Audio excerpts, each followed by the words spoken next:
My mother-in-law, who had come to my mother's funeral, grinned and said, "This house will be inherited by my son. I wonder if I should take this room." Actually, I'm the one inheriting this house, I replied. She retorted, "I know, but isn't it true that a wife's belongings belong to her husband? So, in essence, this house belongs to my son, right?" I sighed. "Is that the case?" She cheerfully added, "From now on, let's get along." I hesitated. "What do you mean by get along?" She declared, "I mean turning this room into my room. After all, you and David will move here later, won't you? Does that mean we'll be living together?" I asked. She confidently replied, "Exactly. I've decided, with such a splendid house, it'd be a waste to have empty rooms when two people can live here. Don't you think?" Despite my recent loss, my mother-in-law seemed blissfully unaware of my grief. Why would she bring this up now? Couldn't she see the sadness on my face? It's no time for jokes. This house holds precious memories. It was built by my respected father and was my mother's cherished home. I don't want my unreasonable mother-in-law to live here, and my husband, who doesn't stop it, is equally at fault for preventing my precious home from being tainted. I decided to take the initiative before moving out. I am a 42-year-old office worker. Having missed the timing for marriage and still being single after turning 40, I had given up on the idea of getting married. However, through an acquaintance's introduction, I met David, who is 4 years younger than me, and we were able to get married. My husband is a kind person who prioritizes my opinions. "Where should we go for our honeymoon?" I asked. "You mentioned that Europe would be nice, right? But didn't you say you preferred the Maldives?" my husband replied. "Let's go to the Maldives. My mom wants to live with us," he explained. "Dad's health isn't great, and it seems Mom is finding it challenging to manage alone. I understand that your mom is going through a tough time, but didn't we agree not to live together before we got married?" "You're right. I'll talk to my mom about it. My husband always listens to my whims, and I often feel guilty about it. Meeting a good person is a joy, but there's one regret. My father passed away 3 years before I got married, so I couldn't show him my wedding and reassure him. My father was a strict executive at a small and medium enterprise, and I deeply respected him. Despite the modest size of the company, his income was decent, and our family home was sizable enough to hold a funeral. As I began working as an office employee, I gained a deeper understanding of the challenges of work, which only increased my admiration for my father. Then, 2 years after our marriage, my mother also passed away. "Mom, are you okay?" my husband asked. "Shouldn't you take a break in the back room?" Funerals are generally less commonly held at home, but my mother's funeral was conducted at home. During my mother's funeral, he always looked out for me. Truly, I was fortunate to have met such a good husband. That's when my mother-in-law, Lisa, arrived. "My deepest condolences," she said. "I sincerely sympathize with you." "Thank you," I replied. I hadn't lived together with my mother-in-law, and our interactions had been limited, maintaining a reasonable distance. However, it was during my mother's funeral that I glimpsed her true nature. After the funeral, my mother-in-law approached me. It wasn't strange for her to come to me, but her expression was oddly gleeful. "We greatly appreciate your assistance during this funeral," she said. "Thanks to you, we were able to smoothly complete the ceremony." Then, she said, "The funeral is over now, isn't it? Enough with the formalities." I was taken aback initially. I thought my mother-in-law was trying to be kind considering my grief, but it became clear that wasn't the case. "Your parents had such a splendid house," she said. "Wait a moment," I replied. She boldly walked into the depths of the house. "Oh, Mom, this is inconvenient," I protested. "Some areas are messy." Undeterred, she declared, "Don't fuss over details. More importantly, this house will be inherited by my son. I wonder if I should take this room." I hesitated. "Mom, actually, I'm the one inheriting this house." She smirked. "I know. Your parents didn't have any other children, right? And isn't a wife's belongings her husband's? So, in essence, this house belongs to my son, doesn't it? I sighed. Is that the case? She cheerfully added, from now on, let's get along. I hesitated. What do you mean by get along? She confidently replied, I mean turning this room into my room. After all, you and David will move here later, won't you? Does that mean we'll be living together? I asked. She declared, exactly. I've decided, with such a splendid house, it'd be a waste to have empty rooms when two people can live here. Finally, I won't have to take care of my husband all by myself. Unfortunately, my mother recently passed away, and yet my mother-in-law is saying such things. Can't she see the sadness on my face? I'm gradually getting angry with her. Even though my mother's funeral has just concluded, why would she joke around at a time like this? At that moment, as if my conversation with my mother-in-law caught my husband's attention, he stepped in. Mom, what are you saying? This isn't the right time for such discussions, he said. My mother-in-law retorted, why make such a fuss? But my husband was firm enough. Just leave, he said, escorting her out of the house. Sorry, my mom can be unreasonable, he apologized. It's fine. Thank you for handling it, I replied. At that moment, I felt grateful for my dependable husband. However, I would later realize that the reason my husband scolded my mother-in-law was subtly different from my perspective. 10 days after my mother's funeral, as things settled down a bit, we decided to discuss my family home.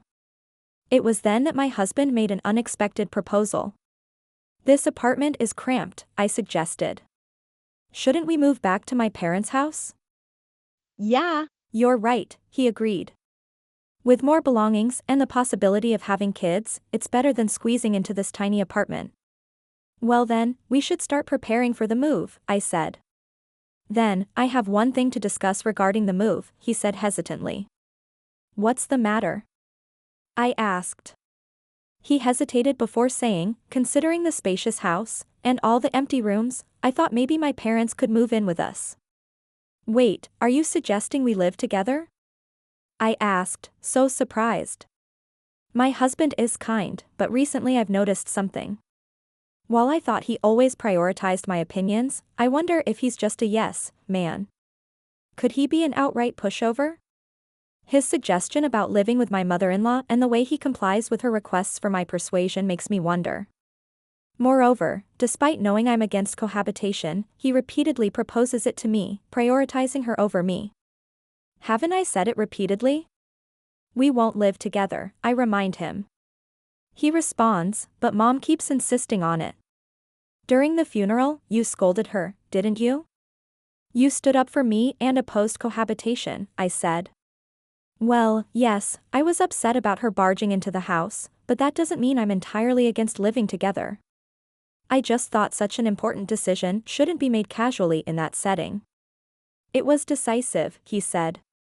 My husband merely nods and relays my words, but he seems more inclined toward my mother-in-law. Moreover, despite advocating for proper discussions, he maintains a certain distance and avoids making definitive decisions. Perhaps he's unconsciously doing this, believing he remains neutral. People of this type can be quite tricky. They convince themselves they're neutral and capable of making the right judgments. It's frustrating. Anyway, I oppose living with someone who barged into my parents' house on the day of the funeral and suggested living in this room. I've said it before, and I won't change my stance. Please convey this to your mom, I said. My husband responds, why? You seem bothered by it. Fine, I'll let her know, he said. While I prefer to avoid living with my in-laws, I've prepared myself for the possibility, depending on the circumstances, when we got married. However, witnessing my mother-in-law's behavior during my mother's funeral, can I imagine living together in the cherished home my respected father built and where my mother lived? Now that I've become aware of my husband's lack of assertiveness, cohabitation is unthinkable. When my husband conveyed my opposition to cohabitation, my mother-in-law directly protested by calling me. Why are you opposing cohabitation when there's such a spacious house? She asked. You're David's wife now, and his father and I are your parents, right? Why such strong opposition to living together with us? I've already declined cohabitation before. I apologize, I said. My husband has mobility issues, and it's challenging for me alone. Are you saying you'll abandon us? She asked. Did you hear the reasons from my husband? I apologize, but this heartless person, I won't ask anything of you anymore, she said. I feel sorry for my father-in-law's health condition. However, based on my mother-in-law's past behavior, I can imagine a future where everything related to my father-in-law would be pushed onto me if we were to live together. If we do decide to live together, significant improvement in my husband and mother-in-law's mindset is an absolute requirement. A few days after my mother-in-law called me heartless, my husband suddenly started rearranging the living room, moving the sofa and tables, and creating space. What are you doing? Is this for storing moving boxes? I asked. He replied, no, I'm planning to make space for 2 beds here. The mention of 2 beds filled me with a sense of dread. I cautiously asked, are your parents coming to stay? He responded, no, they're moving, and starting today. Even before the move, this is truly the worst. Despite my opposition to cohabitation, my husband and mother-in-law have forced it upon me. She told me that she would no longer rely on me, but it seems she is now turning to my husband instead. Why is this happening? He explained, their lease is up, so we decided they'd move here without renewing it. It'll be cramped for 4 people, but we're moving soon, right? Just bear with it for a little while. But that's not what I meant, I said. Why is cohabitation even on the table? I've said it before, I don't want to live with someone who barged into my parents' house on the day of the funeral and suggested living in this room. I'll make sure to talk to Mom, he said. We'll be living together from now on, so please get along. Why do you prioritize everything your mom says? I asked. He clarified, it's not about prioritizing her. I listened to both of your opinions and made a judgment. My husband, the ultimate yes man when it comes to my mother-in-law, seems to have fallen for her cohabitation strategy. Perhaps he's unwittingly swayed by her, believing he's making independent judgments. I used to think of my husband as kind and good-hearted, but when paired with my mother-in-law, he becomes quite a handful, and so I find myself forced into cohabitation with my in-laws. Welcome, I said. As I suspected, this apartment is cramped for 4 adults. We'll endure it until the move. It's infuriating. She just rolled in here, and now she's complaining about the room. I apologize for suddenly adding 2 elderly people, my husband said. We'll try not to inconvenience you. No, if there's any inconvenience due to your mobility issues, please let us know, I said. My father-in-law, Paul, has mobility issues, but he seems better than expected. He experiences mild discomfort when standing up, but nothing severe. Was my mother-in-law genuinely struggling to care for him? He's polite and even offered to handle what he can on his own. Unlike my mother-in-law, my father-in-law doesn't seem problematic, or so I thought. Is there a drugstore nearby? My mother-in-law asked. It seems I forgot to bring my medicated patch with me, and I'd like to buy one. Hold on, dear, I said. Considering your mobility issues, you should stay put. If you fall outside, it'll inconvenience David and the others, won't it? Ask them to buy the medicated patch for you. But I've been going to buy it myself until now, she said. Didn't they tell you to let them know if you face any inconvenience? Well, I guess you're right. Sorry, but I need it urgently. Could you go buy it for me? She asked. Sigh, understood, I said. While running an errand for a medicated patch isn't a big deal, why does my mother-in-law make decisions without involving me in the conversation? Also, my father-in-law appears polite on the surface, but he seems to follow my mother-in-law's lead, like my husband. He's become her yes man. This time, it's a minor errand, but as we continue living together, I fear everything will eventually be pushed onto me. Can I allow these people to live in the cherished home my parents left behind? It's no joke. If they move in, they'll tarnish the house. I must find a way to protect my parents' home. As my mother-in-law and father-in-law prepared for their move to my parents' home, I decided to take preemptive action before their relocation. My mother-in-law was in high spirits, excited about moving to a spacious house. "Hey, can you lend us the key to your parents' house?" she asked. "We'd like to check out our rooms. I have some errands to run, so I'll give the key to David." "David, can you drop us off before heading home? We want to stop by the storage room where we dumped our belongings. We need to measure the furniture sizes." "Got it," David said. "I'll take the key." With my mother-in-law's good mood, there were no clashes between us, and about 10 days passed uneventfully.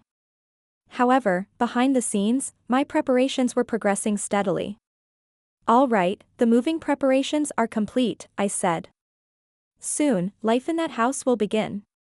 Once my husband and my in-laws finished their moving preparations, it was time for me to reveal a shocking truth to the three of them. "Everyone, I have something to discuss," I said. "What is it?" my husband replied. "Get to the point," my mother-in-law wondered. "Is it about plans for celebrating our move?" "No, we won't be moving to that house," I clarified. "What? What do you mean?" she exclaimed. I handed over a document. "This is an application for renouncing my inheritance." My husband protested. "Renouncing your inheritance? Come on, that's a joke, right?" I insisted, "It's not a joke. Look, there's an official court approval here for me. That house holds immense sentimental value. I couldn't bear the thought of you living there, so I decided to let go of the house, preserving it as a beautiful memory in my heart." My mother-in-law scolded, "What madness possessed you?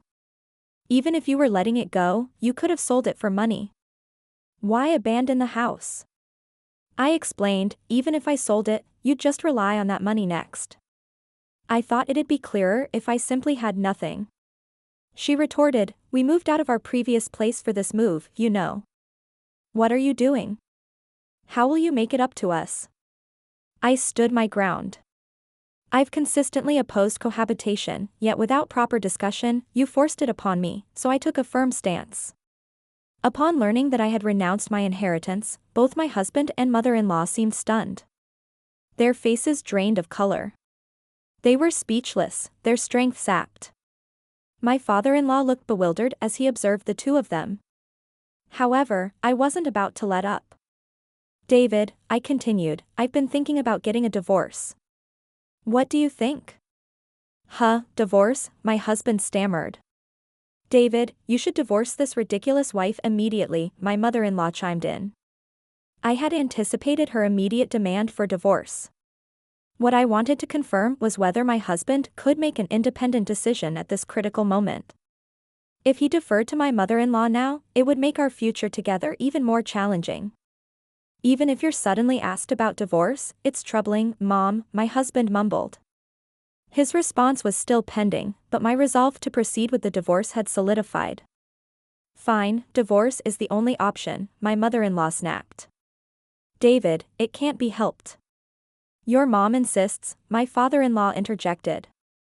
"Well, you seem to want a divorce too, and maybe that's for the best," my husband said. Even with insignificant decisions, my husband and father-in-law remained yes men to my mother-in-law. And now, my husband's words made it sound as if he changed his opinion for my sake. "Very well," I declared. "Let's proceed with the divorce. I'll be moving out with minimal belongings." I spent the night at a budget hotel.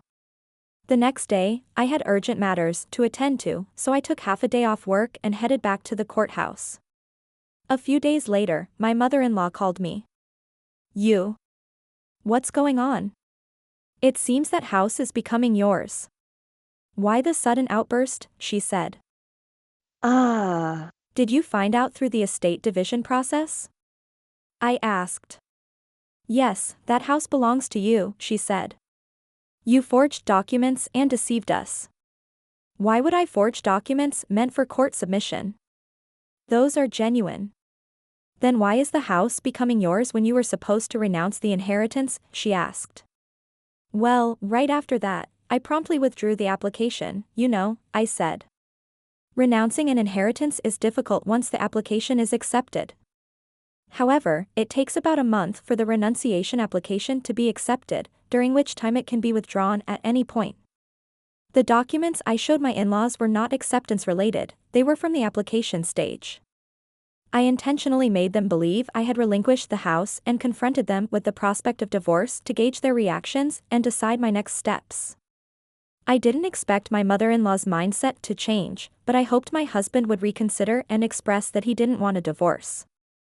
If he said he didn't want a divorce, I planned to rethink it and later explain about the house. However, so the house becomes yours then, she asked. Since it was acquired before the divorce, it's subject to property division, right? In such cases, you two are supposed to split the money from selling it, don't you? My mother-in-law seemed intent on taking whatever she could from me, knowing the house wouldn't be hers. But I had anticipated this. If that house were jointly acquired by us, it would indeed be considered shared property, I said. However, that house is a unique asset acquired through inheritance, so it won't be subject to property division. Unfortunately, specific assets like this aren't eligible for division. When you heard that the house would become mine, didn't you consult with a lawyer? She asked.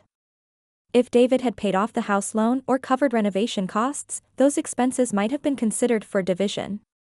But I assumed that didn't happen, right? So, what about the money that would come to David through the property division? She asked. Well, we've only been married for a few years, so there's hardly anything substantial. Maybe just the car, although there's still an outstanding loan on it.